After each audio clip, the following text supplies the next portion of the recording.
My husband kicked me out of our private jet, mocking that it was for real executives only. He had no idea my billionaire father owned the airline, and minutes later, his flight plans were cancelled forever. The door of the private jet slammed shut behind me, the sound ringing louder than the sharp sting in my chest. My fingers tightened around the smooth metal handle of my designer handbag as I walked down the narrow aisle, my heels clicking against the polished floor. The world outside seemed so far away. The sound of the jet's engines roared to life, and yet, all I could hear was the unmistakable voice of my husband, blaring, cold and cruel. "Sarah," Thomas began, his voice ice-cold, cutting through the low hum of the jet. I could feel his eyes on me, seething with judgment. "This is for real executives only. You need to get off." My breath hitched in my throat. My first instinct was to laugh, to pretend he hadn't just said those words, to brush it off as some twisted joke. But as his gaze remained fixed on me, his expression cold and stern, the words sank deep. He wasn't joking. He wasn't even angry. He was dismissive, utterly dismissive of me. I turned to face the rest of the cabin, where his colleagues, the high-powered business people he associated with, sat in their designer suits, eyes darting away from mine as if they didn't want to bear witness to the humiliation. I tried to keep my face neutral, but my hands trembled. A knot twisted in my stomach, tightening with every second I stood there. I had spent years by Thomas's side, holding up his empire, supporting him through thick and thin. I had given him my trust, my love, and every ounce of devotion I had in me. And yet here I was, standing in the middle of a private jet, the pinnacle of his success, being told that I didn't belong, that I wasn't good enough. "Thomas, please," I managed to speak, though my voice came out quieter than I had intended. "What are you? Don't make this harder than it needs to be, Sarah." His voice was clipped, almost casual. He didn't even look up as he flicked through his paperwork. The words hung in the air, heavy and suffocating. "You know the rules. You're just not cut out for this world." I could feel my heart racing, my mind reeling. Was he serious? Was this really happening? It felt like a nightmare, the kind where you're stuck, unable to wake up. But there was no waking up from this. No escaping the shame that was slowly flooding over me. For a moment I felt as though the world had frozen. The hum of the jet's engines seemed distant, as though nothing around me was real. My skin felt clammy and my throat constricted. My thoughts scattered, each one more painful than the last. I had given up everything for him. My dreams, my identity, my family's expectations, only to be reduced to this. To be discarded. "Get off," he repeated, this time his voice sharper, more insistent. The air around us seemed to crackle with his arrogance. The people in the cabin, still pretending not to notice, remained as silent as ever. It was like I was invisible to them. I forced my feet to move, one step at a time, as though the ground beneath me was made of lead. As I passed by his colleagues, I could feel their eyes on me. I felt small, insignificant. I felt like a shadow of the woman I used to be, a woman who had once been proud to stand by his side. I kept my gaze straight ahead, unwilling to show the tears that threatened to fall. I wasn't going to give him the satisfaction of seeing me break down. But as I reached the door, a sharp, mocking laugh broke the silence. It was one of his colleagues. Some arrogant, high-powered man who had probably never worked a day in his life without the protection of his family's wealth. He smirked at me, his eyes lingering just a little too long. I swallowed hard, fighting the urge to lash out, to throw every ounce of anger I felt directly at him. But I didn't. I didn't say a word. I didn't give them the pleasure of seeing me crack. The flight attendant, her face carefully blank, opened the door for me. I stepped out onto the tarmac, the cool wind hitting my face like a slap. I could still hear the muffled chatter inside, but the door closed behind me with a finality that echoed in my ears. The ground felt unstable beneath my feet as I stood there, stranded on the tarmac, watching the jet slowly taxi away, my heart sinking with it. I wasn't just kicked off a private jet, I was cast out of his world. His world that I had worked so hard to be a part of. His world where I had built my identity, my purpose. And now I was nothing. Just a discarded wife. I fought back the tears that threatened to spill over, forcing them to stay hidden behind the wall I had built for so long. This wasn't about me anymore. This was about him. About the way he had treated me, the way he had dismissed me, the way he had destroyed everything I had ever known. But even as I stood there, fighting the crushing weight of shame, something inside me shifted.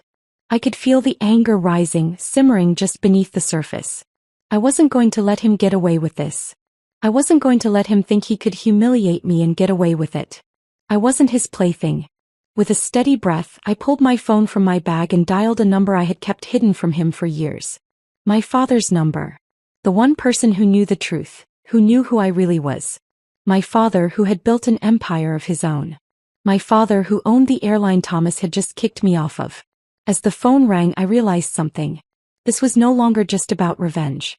It was about taking back control of my life.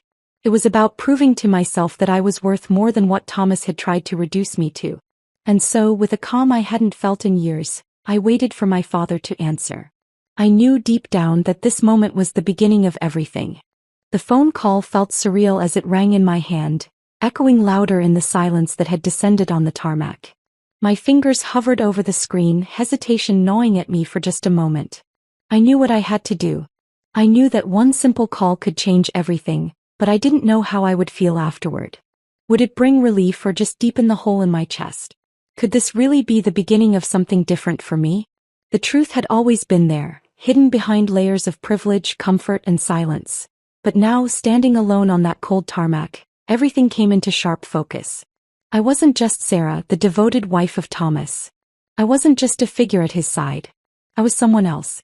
I had always been someone else. And it was time to acknowledge that. I pressed my thumb against the screen, dialing the number I had kept secret for so long.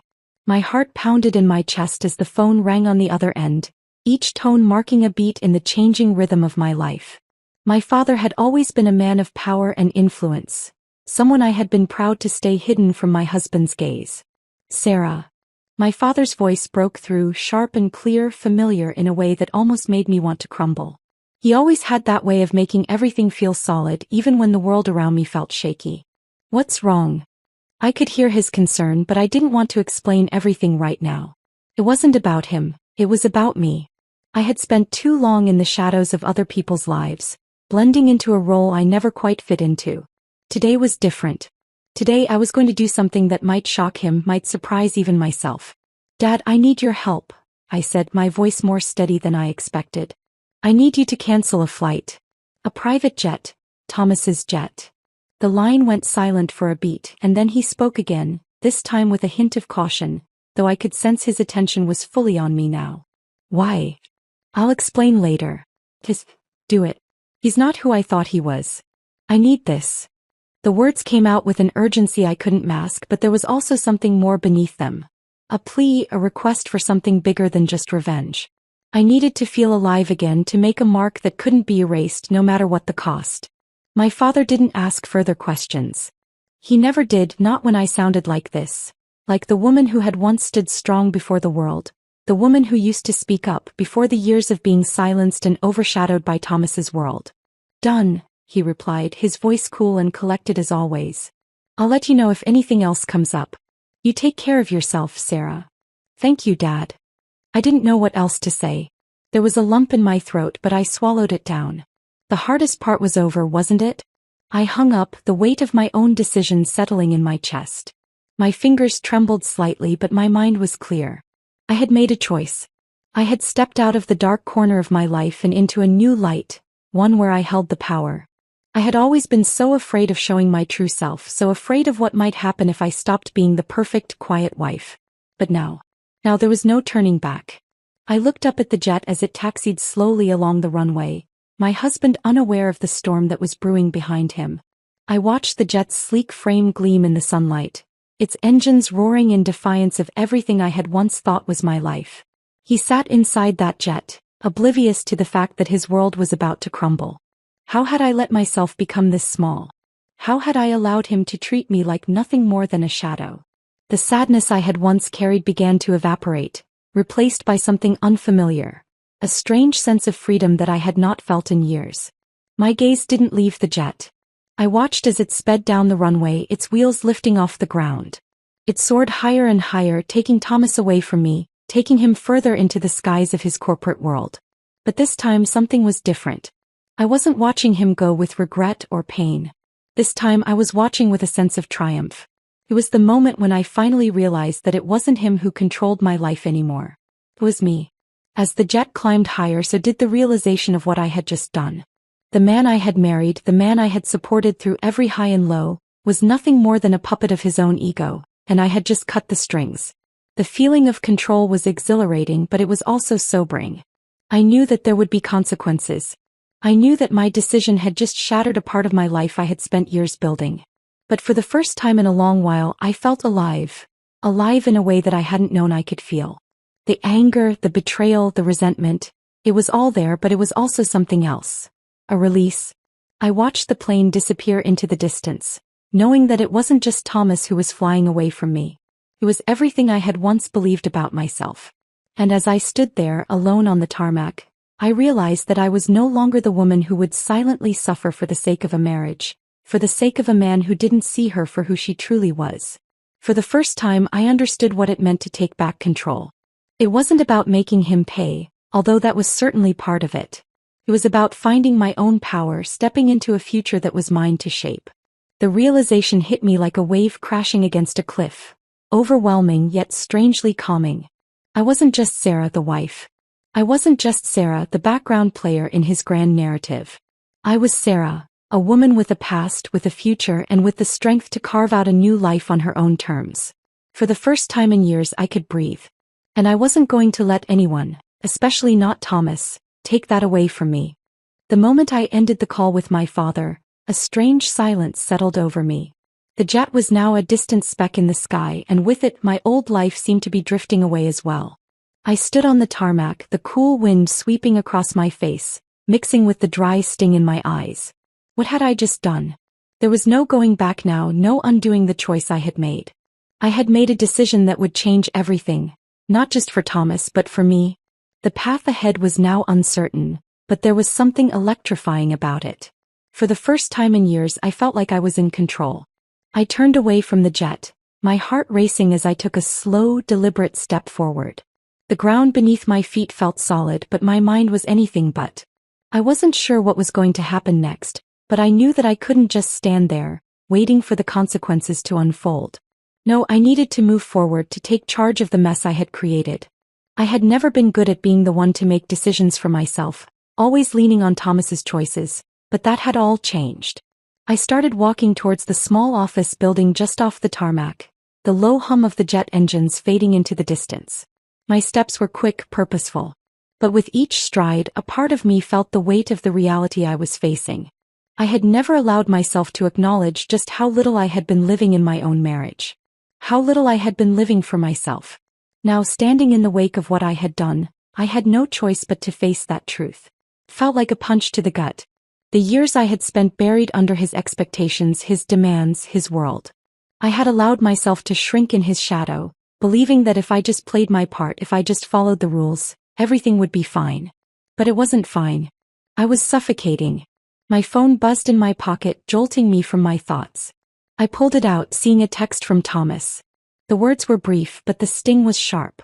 "What the hell did you do?" it read. I didn't respond right away. I didn't know how to respond. What could I possibly say? I just made a phone call that's going to ruin everything for you? Would he even understand?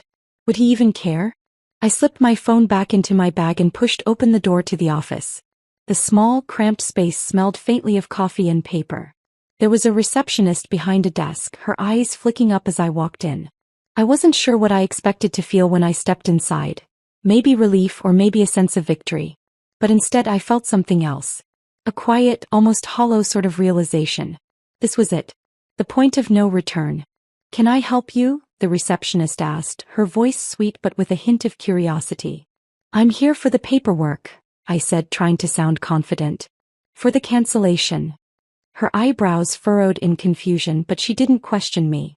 She simply nodded and stood to get the forms I needed. As she walked away, I found myself standing there, alone in the room, surrounded by the remnants of my old life. I had never imagined that it would end like this. That it would take something so drastic for me to realize just how much I had been holding on to, just how much I had let slip through my fingers. It wasn't just about Thomas anymore. It wasn't even about revenge. No, this was about something deeper, something more profound. This was about the loss of myself. The woman I had been. The woman I could still be if only I could find a way to stop hiding. The receptionist returned with the forms and I quickly signed them. The finality of it settled in my bones like ice, and yet I didn't feel the relief I had imagined. Instead, there was only a growing sense of unease. What would my life look like now? What did I even want anymore? I stepped outside into the sunlight, the day much brighter than the storm brewing inside my mind. As I walked back to my car, the weight of my decision pressed down on me again. I had made a bold move, but would it be enough? Would it truly change anything?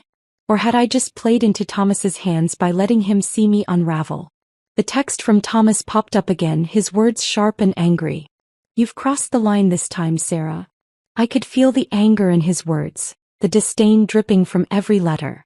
But his anger didn't scare me. It didn't even make me flinch anymore. In fact, it almost made me feel calm. Because I knew deep down that his reaction wasn't about me anymore. It was about him. About his own pride and power, which he had always believed was untouchable. I took a deep breath and typed back a response. "I'm done, Thomas." The words were simple, but they carried a weight far heavier than I could have ever imagined. The knot in my stomach loosened a little as I hit send, but it didn't go away completely. No, that knot would stay with me for a while. But this time it wasn't fear. It wasn't guilt. It was something else entirely, a strange sort of anticipation. As I drove home, the world outside seemed to blur by in a haze. The trees, the cars, the buildings, they all moved in slow motion as though I were floating through them, not entirely present in my own life. It felt like I was stepping outside of the person I had been for so long, watching from a distance as everything I had built for myself crumbled into dust. And yet I couldn't look away. I had always believed that I was trapped in my marriage, in my role as his wife, that there was no way out. But now, with each mile that passed, I realized something crucial. I wasn't trapped. I had never been trapped. The chains I had felt around me were of my own making. When I got home, the house felt quieter than usual. The silence echoed through the rooms, as if the walls themselves were waiting for something to happen. But nothing did, not yet. I took a seat at the kitchen table, staring at the phone in front of me. Thomas hadn't called yet, but I knew it wouldn't be long before he did. And when he did, I wasn't sure what would happen. But I knew one thing for sure. I wasn't the woman I had been when I stepped onto that jet. I sat in the car, my fingers trembling slightly as I held the steering wheel. The air conditioning hummed quietly, a stark contrast to the whirlwind of emotions that had erupted inside me. Thomas's text still hovered on my screen, unread, as though I were waiting for him to deliver some final blow. But the more I stared at it, the less it mattered. My father's call had been the turning point, and I could feel that every second that passed was pulling me farther away from the woman I had been. But was that truly a bad thing? I took a deep breath, letting the tension in my chest soften just enough to focus. The house was only a few blocks away, and yet I felt as though I were walking through a maze of past decisions. Moments where I had kept quiet, where I had swallowed my opinions, my needs, my identity. I had been an accessory in his life, a pretty thing to show off when it suited him, a shadow to step in and out of whenever his world demanded it. But that had changed. Everything had changed. The driveway came into view and I parked the car in the empty space. The house loomed ahead, its grand exterior reflecting all the false promises I had believed in. I got out, stepping into the cool evening air. I hadn't realized how suffocating it had been until now, until I had stepped into the light of my own decisions. I walked through the front door, my steps deliberate but heavy. I could hear Thomas's voice upstairs, his words harsh and filled with frustration, but something about his tone felt distant now. I no longer felt the weight of his presence the same way I once had. It wasn't that I didn't care anymore. No, it was something deeper. Something more final. His world was crumbling around him and I could feel it. I knew it was only a matter of time before he realized it too. I stood in the hallway for a moment, listening to his muffled voice grow louder as he moved toward the staircase. The time for silence was over. The time for hiding was over. I didn't need to be afraid of his anger anymore. What he was about to face would be far worse than anything he could hurl at me. He came down the stairs, his face flushed with frustration. His eyes locked onto me with a look of disbelief, as though he couldn't comprehend what had just happened. And for a moment I almost felt pity for him. Almost. "Sarah," he spat, his voice rough with anger.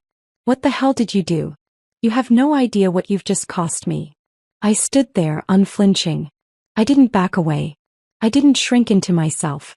Instead, I looked him dead in the eye, my voice calm, though there was a certain weight behind it. I think you're the one who doesn't understand, Thomas. You've been treating me like I'm invisible for years, and now you're upset because you've been caught up in your own web of lies and power plays. He was livid, his fists clenching at his sides. I could feel the energy in the room shift, like the tension in the air had reached its breaking point. He was used to being in control, used to being the one who commanded attention, who made the rules. But this time the rules had changed. "Do you think this is a joke?" he growled. "You don't know what you've done. You've ruined everything. My business, my reputation, it's all going to collapse because of your little stunt." I could see the panic in his eyes now, the way his control was slipping. It was almost satisfying. But I wasn't here for satisfaction anymore. This was about something far bigger, something he would never understand. "You don't get it, do you?" I said softly, stepping closer to him. "This was never about you, Thomas. This was about me. About my life. About taking control of my own destiny." His face twisted with disbelief. "Your destiny? You think you've been living some kind of fairy tale, Sarah? You've had everything you could ever want. And now you're throwing it all away." I shook my head, feeling the weight of his words slide off me like water. He didn't get it. He never had. His life had been about wealth, status, and appearances, while mine had been about survival. About figuring out how to live in a world that didn't value me for who I truly was. But that had changed. That had to change. "I've been living your life, Thomas," I said, my voice barely above a whisper. "I've been living in the shadows of your world, pretending to be something I'm not. But no more." I could see the realization creeping into his eyes, the understanding that the world he had built for himself was now slipping away. He opened his mouth to speak, but the words caught in his throat. For the first time I could see it, he was scared. Scared of losing everything he had worked so hard to control, but more than that, scared of losing me. Losing the one person who had always been there to pick up the pieces when things went wrong. But it was too late. I wasn't going to be that person anymore. "You're right," I continued, my voice steady, though a sharp edge cut through each word. "You've ruined everything, Thomas. But it's not just your business, your reputation. It's your entire life. And I've been a part of that. I've been part of the destruction, and I'm not going to keep pretending that I'm okay with it." He took a step toward me, his face twisted with anger and desperation. "You're making a huge mistake. You don't even understand the consequences of what you've done." "I understand perfectly," I said, my voice firm. "I understand that I've spent years making myself small so you could feel big. But I'm done. I'm done being your sidekick. I'm done being the wife who supports you while you play God with other people's lives." His face hardened, but I could see the fear behind his eyes. The fear that everything he had built was about to crumble. And in that moment I realized something. This wasn't just about me taking control of my own life. This was about him facing the consequences of his own actions. For once he was the one who was powerless. "You can't undo what's been done," I said quietly, my voice carrying a weight I didn't expect. "And I'm not going to be part of this anymore." He stared at me for a long moment, his lips parted as though he were about to say something. But he didn't. He couldn't. The silence between us grew, and for the first time, I realized that there was nothing more for us to say. I turned and walked out of the room, leaving him standing there, powerless, unraveling before his own eyes. He had no idea what was coming next. No idea that his empire, his reputation was already crumbling beneath him. But I did. And for the first time in a long while I felt free. I could feel the tension crackling in the air as I closed the door behind me. The house, which had once been a symbol of comfort and safety, now felt more like a cold, suffocating cage. As I moved through the hallway, the weight of my decision settled deeper into my bones. Thomas was still inside, no doubt seething with rage, but I couldn't let that affect me anymore. I had made my choice and I wasn't turning back. The house felt empty now, even though he was just a few rooms away. It was as if the walls themselves had absorbed all the years of resentment, the silent arguments, the unspoken truths that had always lingered beneath the surface of our marriage. Every step I took seemed to echo in the stillness, each one a reminder of how far apart we had grown, even when we were still in the same room. I walked into the living room, sitting on the edge of the sofa, my fingers playing absently with the edge of my sleeve. The silence in the house was oppressive, heavy with the knowledge that everything had changed. There was no going back to the way things were, no pretending anymore. I wasn't the same woman who had stood by his side, who had allowed herself to be swept up in his world. That woman was gone, and in her place was someone who was finally ready to take control of her own life. But even as I thought about the future, my mind couldn't escape the crushing weight of what had just happened. I had just shattered everything. Thomas's world, his perfect, polished world, was unraveling before his eyes, and it was my doing. I couldn't deny that there was a part of me that felt a strange sense of satisfaction from it, but it was quickly overshadowed by a deeper, more unsettling feeling. Was I being selfish? Was I throwing away everything we had built just to feel free? I had spent so many years trying to please him, trying to be the perfect wife in a world where I felt invisible, and now that I had finally made a stand, it felt as though I were being consumed by guilt. The victory wasn't as sweet as I had imagined it would be.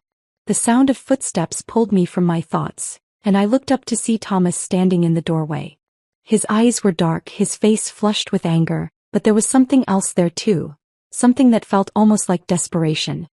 He stood there for a moment, not saying anything, just staring at me as if he couldn't quite believe that I had done what I had. "You're really going through with this, aren't you?" His voice was low, almost shaking with emotion. "You really think this is the right thing to do?" I didn't answer him immediately. What could I say? There was no explanation that would make sense to him, no justification that would make him see the world the way I did. He had never understood. He never cared to.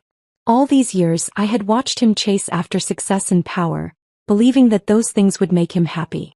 But now I knew the truth. He wasn't happy. He was empty. And I had been right there beside him, pretending that I was okay when I wasn't. "I don't know what you want me to say, Thomas," I finally replied, my voice steady, though my heart was still racing. "You've made your life about control, about power, about making everyone around you fall in line. But I'm not one of your employees. I'm not some accessory in your life that you can discard when you get tired of it. I'm not playing that role anymore." His jaw clenched, and for a moment I thought he might say something harsh, something to tear me down the way he always did when he was backed into a corner. But he didn't. Instead, he just stood there, his hands at his sides, fists clenched tightly. I could see the struggle in his eyes, the realization that he had lost his grip on everything, including me. "You've ruined everything," he said quietly, his voice barely above a whisper. "I don't know how you could do this to me after everything we've been through." His words hit harder than I expected, like a slap across the face. The sting was brief, but it lingered, settling deep in my chest. I had spent so many years thinking that we were in this together, that we were building something. But now I knew the truth. We had never been in this together. He had never truly seen me. "I didn't ruin anything," I said softly, my voice gaining strength. "You did. All this time I've been waiting for you to see me, for you to care. But you never did. You were too busy looking at yourself in the mirror to notice the person standing right beside you." His eyes flickered with something I couldn't quite place, but it was gone before I could analyze it. He took a step toward me, and I could feel the anger radiating off him like heat from an open flame. I didn't flinch. I stood my ground, no longer willing to let him intimidate me. "I've done everything for you," he said, his voice cracking with emotion. "I built this life for us, for you. And this is how you repay me? By throwing it all away." I shook my head slowly, the weight of his words settling over me like a blanket of suffocating guilt. This life wasn't for me, Thomas. It was for you. For your image, for your reputation. I was just a part of the background. But no more. I won't be a part of your world anymore." The silence stretched between us, thick with the unsaid words that hung in the air. I could feel the tension, the old wounds we had both ignored for so long. And I realized something in that moment, that this wasn't just about Thomas losing control. It was about me reclaiming mine. He stared at me for a long time, his expression a mixture of disbelief, anger, and something else. Something softer, maybe even sad. But I didn't let myself get caught up in it. I couldn't afford to. I had made my decision and there was no turning back. "I don't want to be with you anymore," I said, the words finally coming out in a rush. "I can't do this anymore. I've spent too many years being your shadow, living in your world. But it's not my world, and it never was. I'm leaving." For a moment he didn't say anything. He just stood there as if he were trying to process what I had just said. Then without a word he turned and walked away, his footsteps heavy against the hardwood floor. I watched him go, the weight of everything settling on my shoulders. I didn't feel relieved. I didn't feel free. I just felt empty. But that emptiness was mine now. It was mine to fill however I saw fit. I stood there for a long time, staring at the place where he had been, letting the finality of the moment sink in. Our marriage, our life, everything had been a lie. But now, for the first time in years, I was free to figure out who I was without him. And that, for all the pain and uncertainty, was something worth holding on to. The house felt strangely silent, like the calm after a storm. I sat in the same spot where I had just confronted Thomas, but now the space felt different. The weight of the decision hung in the air, and yet there was no immediate sense of relief. I wasn't sure what I was supposed to feel. Should I feel triumphant? Should I feel sadness? Maybe even guilt? Everything about this moment was unfamiliar, and it made my chest ache with uncertainty. As I sat there, my eyes scanned the room, landing on things that once held so much significance. The family photographs that lined the walls, our smiles frozen in time, capturing moments that felt so hollow now, seemed like lies. It wasn't just the memories that had changed. It was me. I no longer recognized the woman I had been just a few days ago. The woman who let herself be defined by someone else's expectations. For years I had hidden myself, burying my own voice in favor of Thomas's. I had been his reflection, his accessory, his partner in a game that wasn't mine to play. It had been easier that way. Easier to stay in the background, to swallow my own desires and dreams, and to make him happy. I had convinced myself that by supporting him, by being there when he needed me, I was doing the right thing. But now, the realization was glaring and undeniable. I had spent my life in a role I never wanted, in a relationship that had always been one-sided. The silence stretched on, and I realized that, for the first time, I didn't need his approval to feel whole. It was such a small thing, a revelation, but it felt monumental. I didn't need to apologize for taking up space. I didn't need to shrink myself just to make him feel bigger. The truth was that I had been living someone else's life for so long that I had forgotten what it felt like to live my own. I stood up from the sofa and walked over to the window, looking out into the evening sky. The city lights below twinkled in the distance, indifferent to the mess that had been made of my life. But that's when I realized, this mess wasn't mine to fix anymore. It wasn't my responsibility to keep everything in line, to be the quiet observer while everyone else took the lead. I had a voice and I had the power to use it. The thought struck me like a lightning bolt. My whole life I had been waiting for someone to give me permission to speak, to express myself. But now no one could hold me back anymore. I had been silenced for far too long, trapped in a marriage where I wasn't seen for who I really was. But now I was beginning to see myself for the first time. I let out a breath, the tension in my shoulders finally easing. It wasn't easy, not by any means. The weight of the past few years still clung to me, heavy and suffocating, but the future felt lighter. It felt like a blank canvas waiting to be filled with whatever I chose. And for the first time, I realized I was no longer afraid of what that future might hold. The sound of my phone buzzing on the table broke my reverie, and I walked over to it, picking it up. It was a message from my father. "How are you holding up, sweetheart?" the text read. I smiled at the simple words, the reminder that I wasn't alone in this. For all the mess and chaos that had engulfed me, my father had always been a steady presence. He had always believed in me even when I didn't believe in myself. "I'm okay, Dad," I typed back, my fingers moving quickly over the screen. "It's not easy, but I'm getting there." The response was immediate. "Good. Don't forget that you're stronger than you think. You've always had the strength within you. Trust yourself." The words were comforting, but more than that, they felt like a challenge. A challenge to truly trust myself, to believe that I could stand on my own 2 feet and create a life that was mine, not just a reflection of someone else's dreams. It was time to stop living for him, for his success, for his vision. It was time to live for me. I set the phone down and walked to the kitchen, my movements slow but purposeful. I needed to ground myself, to do something that reminded me I was still here. The sound of the kettle boiling brought a strange sense of normalcy back, as if the world outside hadn't come to a crashing halt. It was a small thing, making a cup of tea, but it felt symbolic. A new chapter was beginning, and it started with the smallest, simplest actions. As I poured the hot water into the mug, I thought about the past, about the years I had spent with Thomas. It hadn't been all bad. There were moments, fragments of happiness, of love. But the truth was that those moments had become fewer and farther between as time passed. I had allowed myself to become complicit in a relationship that drained me, that made me feel like I was nothing more than an afterthought. And for what? For a life of luxury that I didn't even want? For a status that didn't mean anything when I was alone in a house filled with emptiness? The steam rose from the mug and I took a deep breath, letting the warmth fill me. I had spent so long trying to be someone I wasn't, trying to be the woman Thomas wanted me to be. But now I could be myself. And that was the most liberating feeling I had ever known.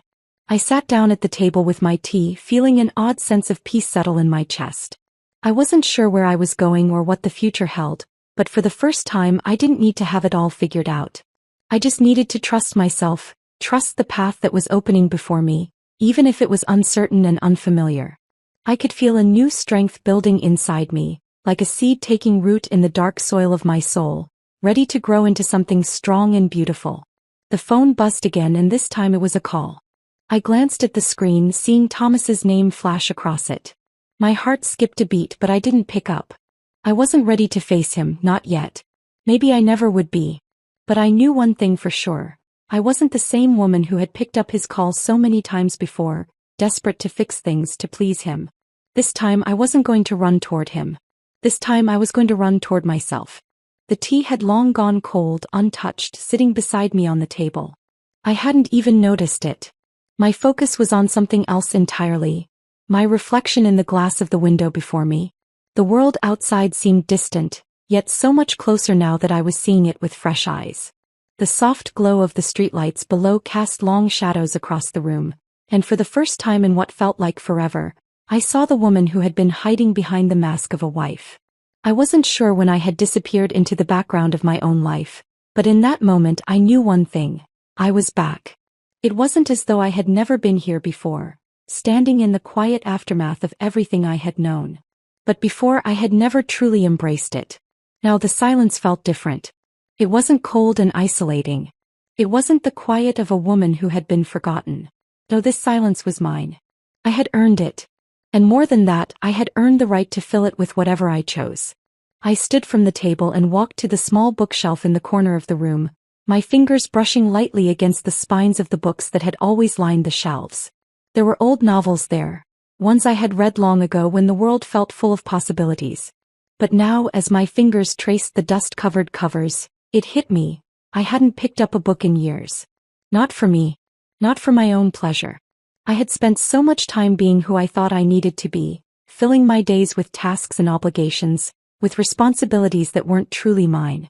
I pulled a book from the shelf, a worn copy of something that had once sparked my imagination.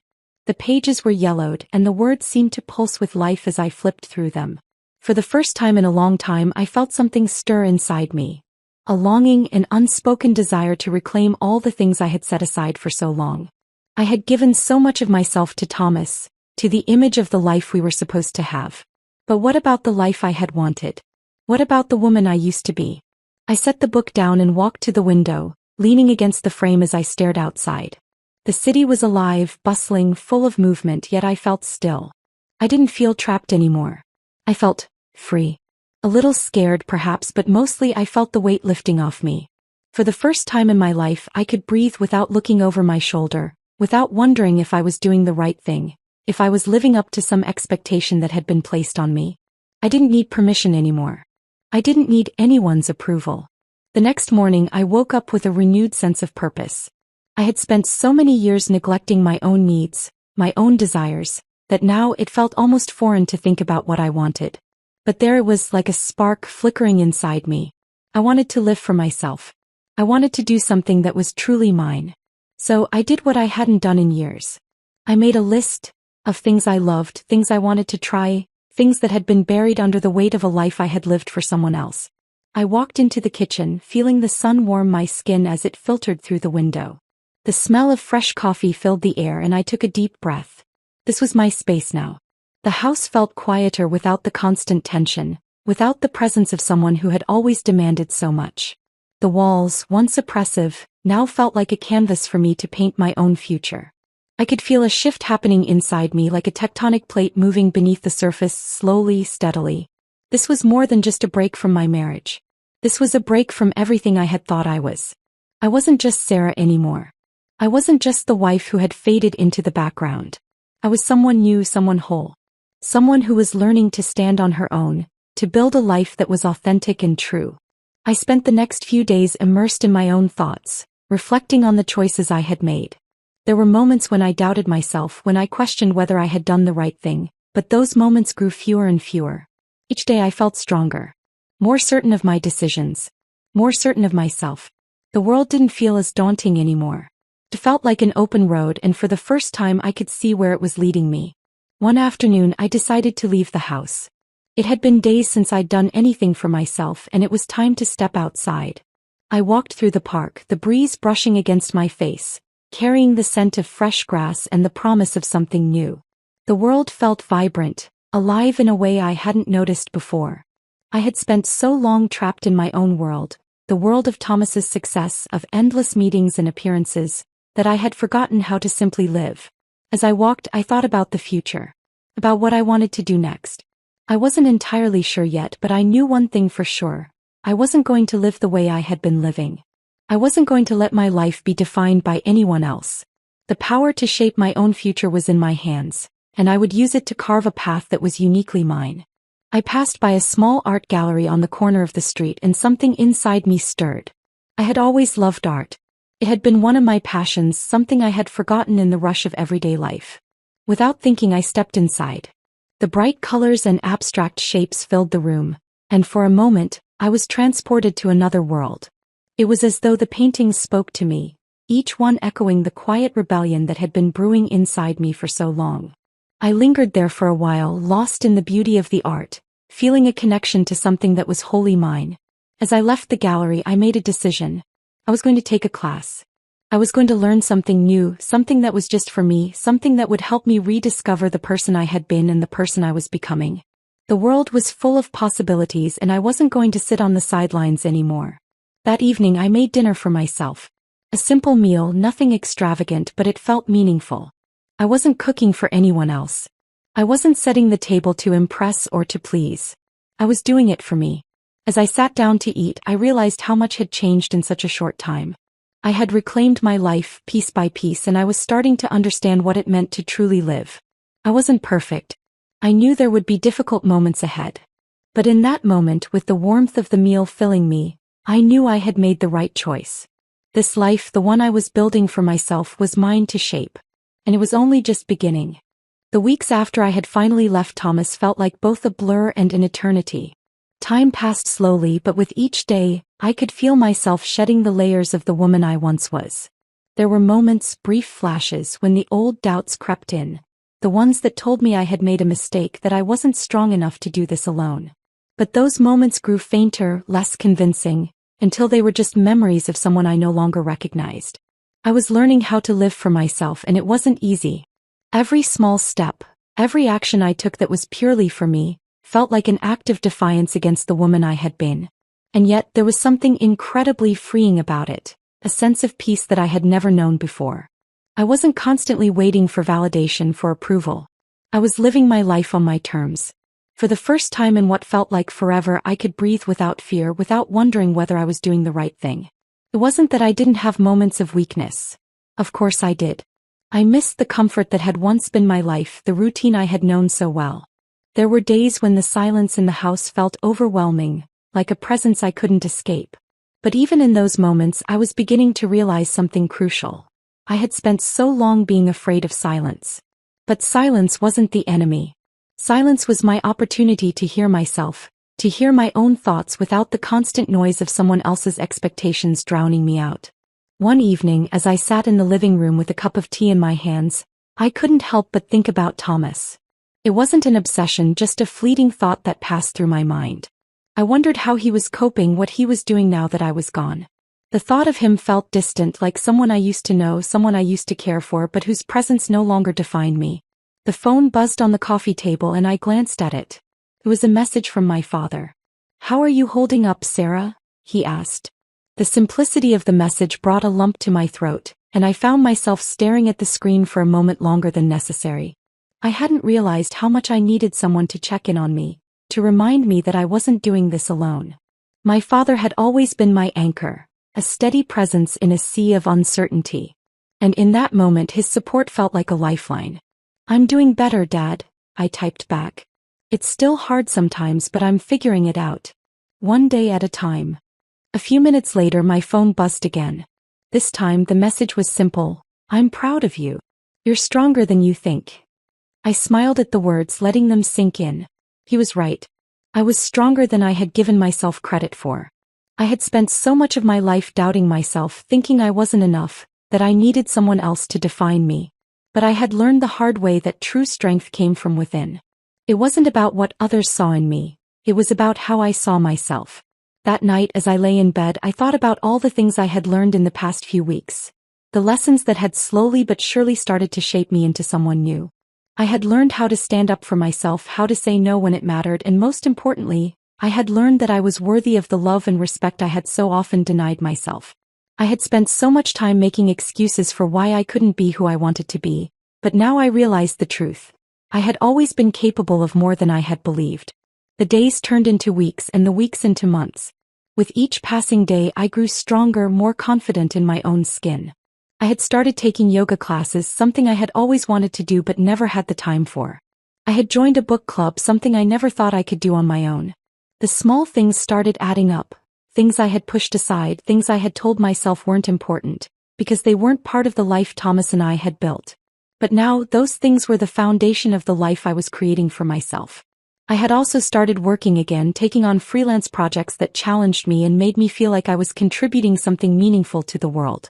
It wasn't about the money, although that was nice too. It was about rediscovering my passion, my drive. It was about finding purpose in the work I did, something I had never experienced while working for Thomas. But it wasn't just the external changes that had begun to take root. It was the internal transformation.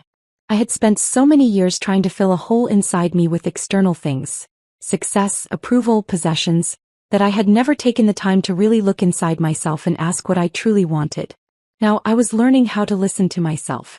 I was learning how to trust my instincts, to follow my heart without fear of what others might think. One morning I stood in front of the mirror, really looking at myself for the first time in years. The woman who stared back at me wasn't perfect. She wasn't flawless. But she was strong. She was resilient. And she was finally starting to see her own worth. For the first time in a long time, I smiled at my reflection genuinely, without doubt or hesitation. I had spent so many years thinking that my worth was tied to someone else. My marriage, my role as a wife. But now I knew the truth. My worth was mine alone. It wasn't something that could be defined by anyone else. It was something I had to create for myself. And for the first time in my life, I was proud of the woman I had become.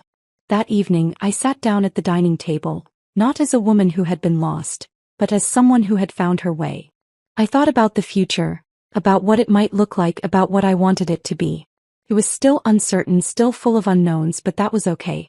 The beauty of the unknown was that it was full of possibilities. And I was ready to embrace them. I had learned a final important lesson. The power to shape my own life had always been within me. It was never about the things I had, my marriage, my possessions. It was about the strength I had inside, the power to choose my own path, to create my own story. And now I was ready to write the next chapter. If you've ever felt like you're living someone else's life, hidden in the shadows of other people's expectations, I want you to know that you're not alone. I spent so many years believing that I wasn't enough, that my worth was defined by others. But I'm here to tell you, just like I learned, that your worth comes from within. You have the strength, the power, and the voice to create a life that is truly yours. Don't wait for permission to live the life you deserve. Start today. Embrace your independence, your dreams, and your truth, because no one can define you but you. I believe in you, and you should believe in yourself too. If this message spoke to you, don't forget to hit the subscribe button for more inspiring stories. And if you liked this journey of self-discovery, please give it a thumbs up. Your support means the world and helps me keep creating content that empowers and motivates. Thank you for being here.